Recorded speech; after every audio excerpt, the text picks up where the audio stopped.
Oh, something? Oh.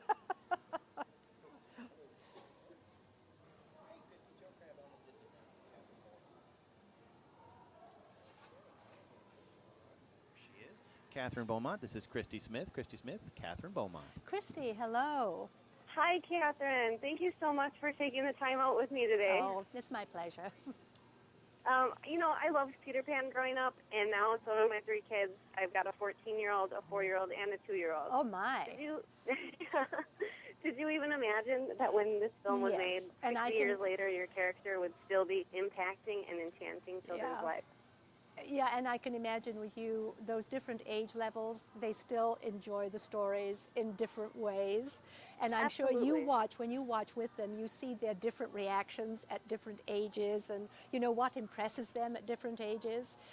It's an amazing story, and it is so wonderful because it's timeless. You can watch them today, and you don't get the sense you're watching a dated movie. It just doesn't seem that way at all. And I think that's so due to the wonderful storytellers. The animators were wonderful animators, but they were also good storytellers. And with all of their expertise, along with Walt, who worked together, they all worked together with everything. And it was always a team kind of situation. And I was able to observe that when I was working with them. And it was just this lovely, lovely experience. And I'm so happy that they're re-releasing again Blu-ray with this wonderful color, and it's just so, everything is so distinct. It's beautiful. But it also has these features, and one of the features that I'm so impressed with is about the 9 Old Men. There is a documentary included in it.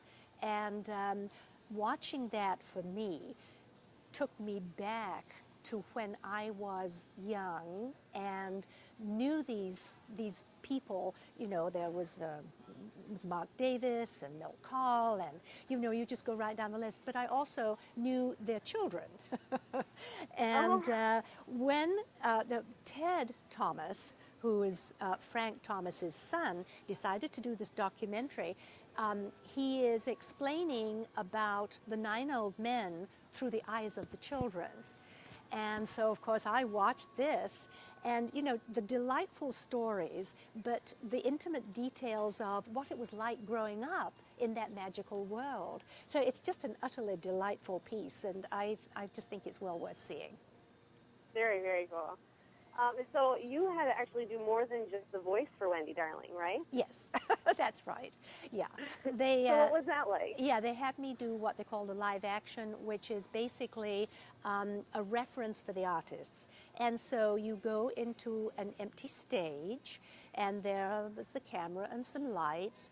There's a large blue screen behind you, and very little else.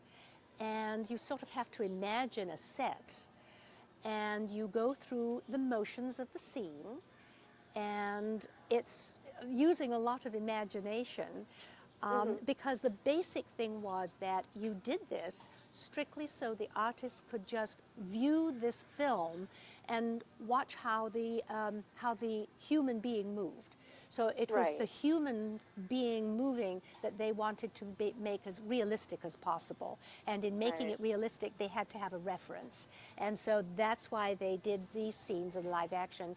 And Disney was pleased with my work with Alice doing live action, so it just followed from one to the other character. But the nice thing was that with that character, there were other human beings I could play with, play against, because there was Peter Pan, of course, there were the parents, there were the brothers, and there were the lost boys. So there were always people that you could do your work with, whereas with Alice, I was basically, for the most part, did a lot of scenes alone. So that was that was a nice contrast. Very cool. Yeah. So what was it like having yourself as a cartoon character? Now, I know this wasn't your first time, but any girl's dream would be to be a cartoon character, right?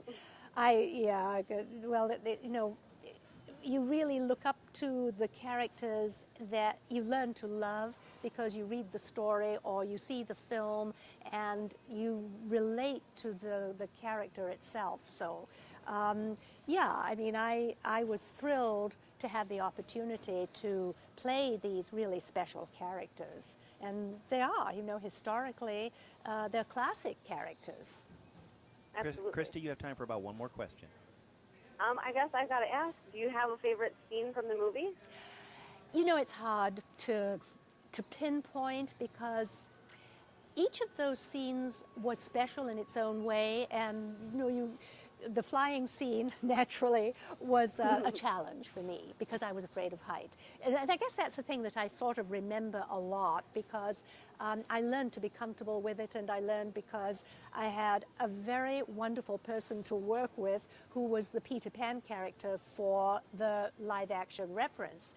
And being a dancer, he really knew how to create the images really well, and he'd done a lot of this work with the wiring and being up in the air. So he helped me to get comfortable about being hooked up and actually floating up there in the air and not being sort of frightened about what was down below because I was afraid of heights. And still am. I have a real problem when I get up really high looking down on something, but that was good, and he knew how to help me to relax and be comfortable with it so that I could do the scenes for the artists. So it worked. Very awesome. I can see. I probably would have problems doing that myself.